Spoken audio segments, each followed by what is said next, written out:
Hello అండి, జై శ్రీకృష్ణ. నేను మీ రజని.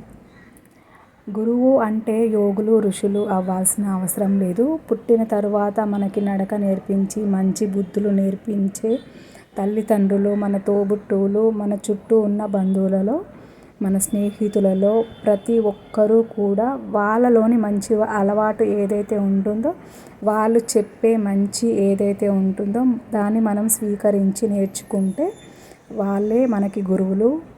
ప్రతి ఒక్క మన సమస్యకి వాళ్ళు చెప్పే సమాధానము బట్టి మనం వాళ్ళని గురువులుగా తీసుకోవచ్చు.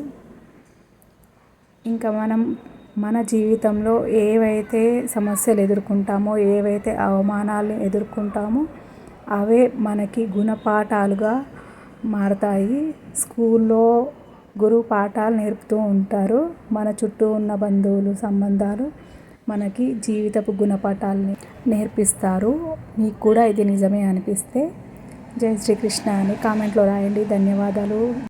జై శ్రీకృష్ణ.